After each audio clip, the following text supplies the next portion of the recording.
Sir, இப்போ ஆட்சி அதிகாரத்துல பங்கு அப்படின்னு சொல்லிட்டு கூட்டணி கட்சி திமுகவுடைய கூட்டணி கட்சி கேக்குறாங்க.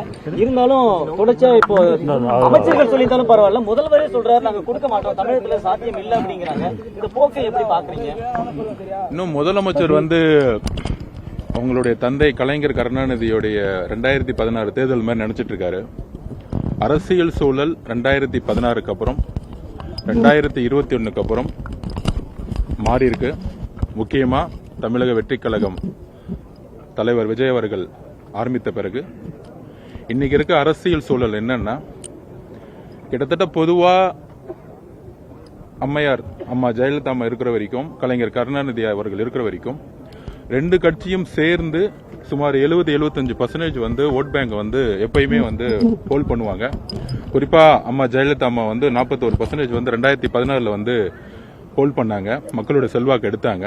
சோ ரெண்டு தலைவர்களும் கிட்டத்தட்ட 70-75% மெயின்டைன் பண்ணிட்டு இருந்தாங்க. ஆனா ரெண்டு பேர்த்தோடைய மிகப்பெரிய இழப்புக்கு அப்புறம் மிகப்பெரிய ஆளுமைகளும் தலைமைகளும், குறிப்பா திமுகலும் சரி அதிமுகலும் இல்லாத நேரத்துல தமிழக வெற்றி கழகத்தோடைய இன்னைக்கு மக்களுடைய செல்வாக்கு இன்னைக்கு உறுதியா சொல்றோம். இப்ப நீங்க திமுகவை தனியா கொண்டு வரீங்க, கூட்டணி இல்லாம. நான் சொல்றது திமுக தனியாக, எந்த விதமான கூட்டணி இல்லாம, அதிமுக தனியா கூட்டணி இல்லாம, அது மாதிரி தாவேகா கூட்டணி இல்லாம பார்த்தோம்னா இன்றைக்கு உண்மையாக சொல்றோம், மக்களுடைய சப்போர்ட் தாவேகாக்கு சுமார் 27% மேல அதிகமா இருந்திருக்கு. அதாவது நான் தனித்தனியா சொல்லும் பொழுது. சோ இந்த கால்குலேஷன்லாம் தேசிய கட்சிகளுக்கு எல்லாருக்கும் தெரியும், காங்கிரசுக்கும் தெரியும், பிஜேபிக்கு தெரியும், எல்லாருக்கும் தெரியும். அதுல குறிப்பா அதுல இதுல என்ன உண்மைன்னு சொல்றேன்னா, 2024ல நான் சொல்ற உண்மையை நீங்க கால்குலேஷன் பார்த்தா பண்ணி தெரியும். அதிமுக கூட்டணி இல்லாம நின்னாங்க.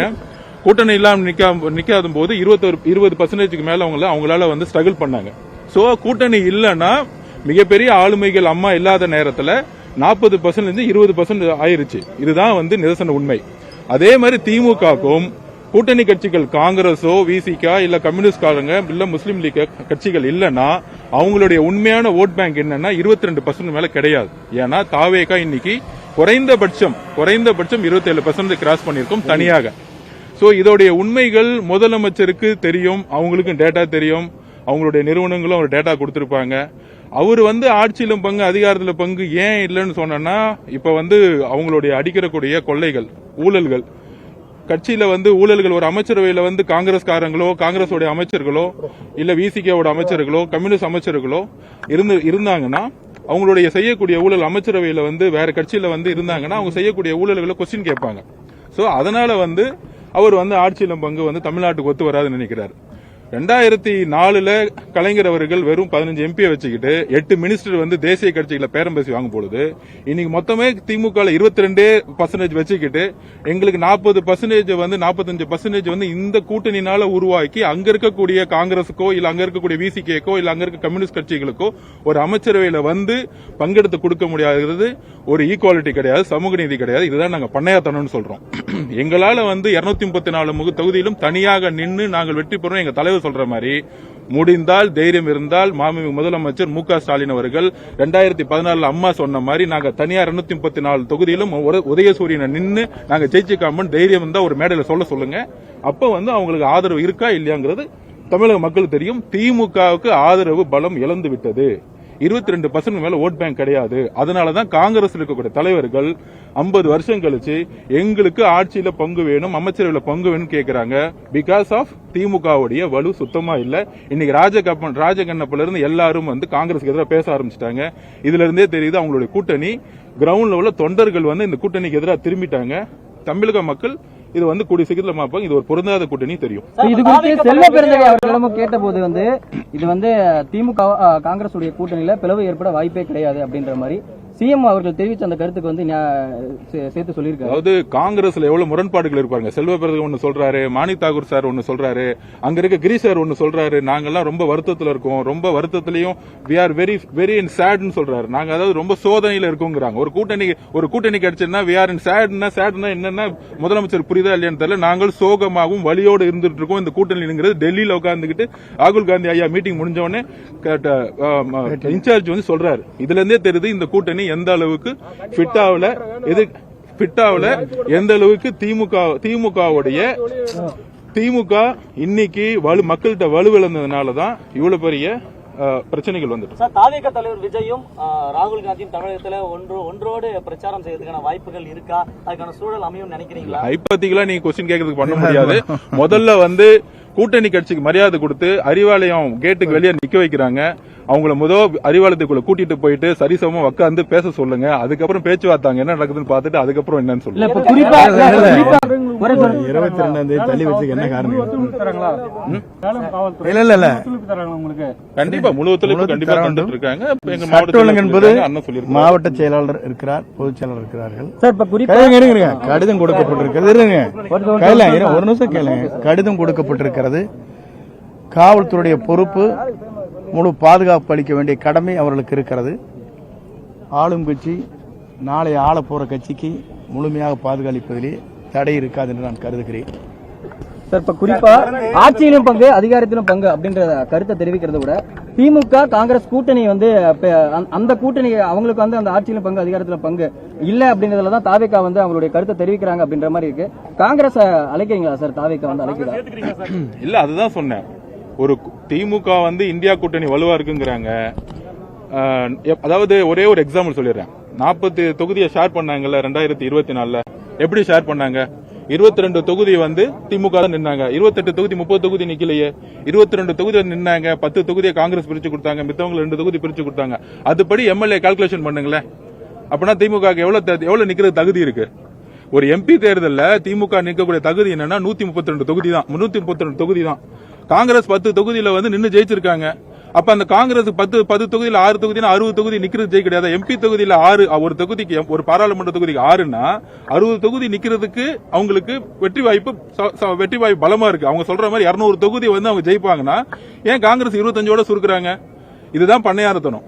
உங்களுக்கு 22% மேல இருக்கு, 40% தனியா இருக்கு. முதலமைச்சர் வந்து பயங்கரமா ஸ்கீம்ஸ் போட்டிருக்காரு, அவருடைய முகத்துக்காக மக்கள் ஓட்டு போடுவாங்க அப்படின்னா கூட்டணி இல்லாம 40% இருக்கு. தனியா நின்றுட்டு சேலஞ்ச் பண்ணி ஜெயலலிதா அம்மா மாதிரி காமிங்க. 2024 மேடையில பேசுங்க. கூட்டணி தேவையில்லைன்னு பேசுங்க. கூட்டணியும் வேணும்.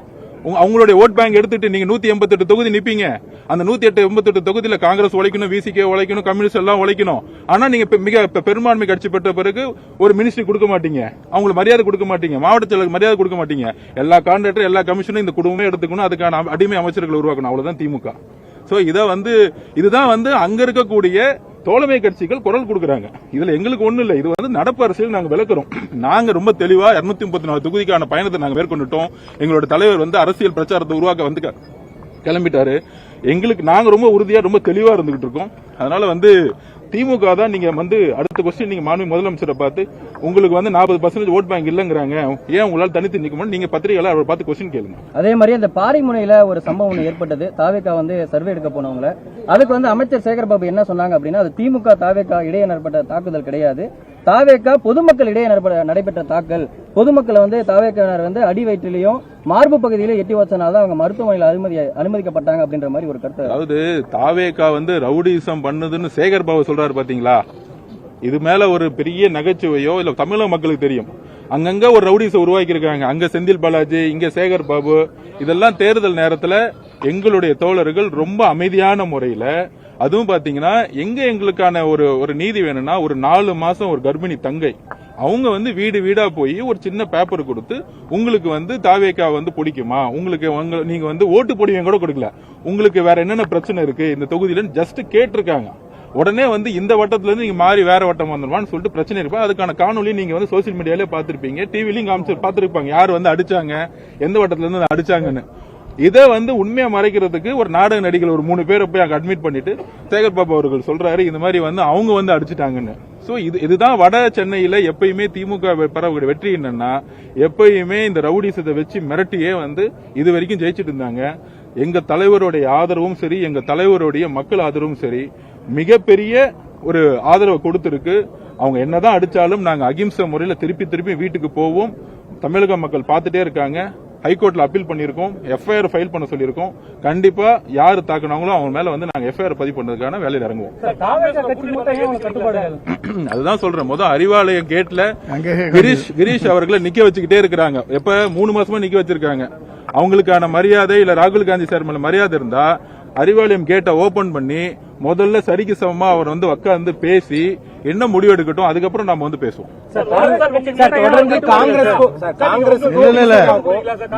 இல்ல பொதுவா இல்லைங்க ஒரே நிமிஷம் இல்ல பொதுவா காங்கிரஸ் வந்து டெல்லியில வந்து குரல் கொடுத்ததுக்கு பிறகுதான் 22ஆம் தேதி அன்னைக்கு பேச்சுவார்த்தைன்னு சொல்லுங்க. இதுவரைக்கும் என் பேச்சுவார்த்தை நடத்தலைங்கிறது எங்களுடைய கேள்வி. தொடர்ந்து காங்கிரசுக்கும் இது போட்டா சரியா உங்களுக்கு கரெக்டா இருக்கு. கூட்டணிக்கே வர முடியல. அதாவது பொலிட்டிக்கல்ல இப்ப என்ன இஷ்யூ நடந்திருக்குங்கிறத நீ கொஸ்டின் கேக்குறீங்க, நாங்க அதை அப்டேட் பண்றோம். இப்ப எங்க கட்சியோட நிலைப்பாடு தலைவர் லாஸ்ட் டைம் பொதுக்குழுவே சொல்லிட்டாரா, 234 தொகுதிக்கு நாங்க வந்து செல்ல போறோம்னு சொல்லிட்டாரு. நாளைக்கு சேலத்தில் நிக்கிறதே அரசியலுடைய பிரச்சாரத்துக்கு அவர் வராரு.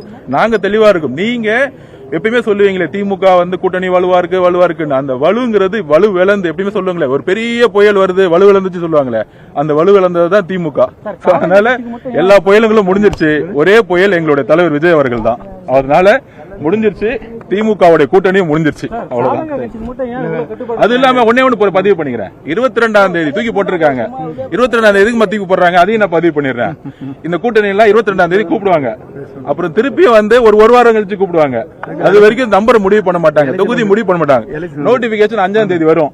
அதுக்கப்புறம் வேட்புமனு தாக்கல் முன்னாடி உனக்கு 20 தொகுதி தான் கிளம்பு, இல்லன்னா நீ ஒரு துரோகின்னு சொல்லிட்டு ஒரு முத்திரை குத்த பார்ப்பாங்க. இல்ல முடிஞ்ச காங்கிரஸே பி டீம் சொல்லுவாங்க, முதலமைச்சர் அதையும் சொல்லுவார். தேங்க்யூ.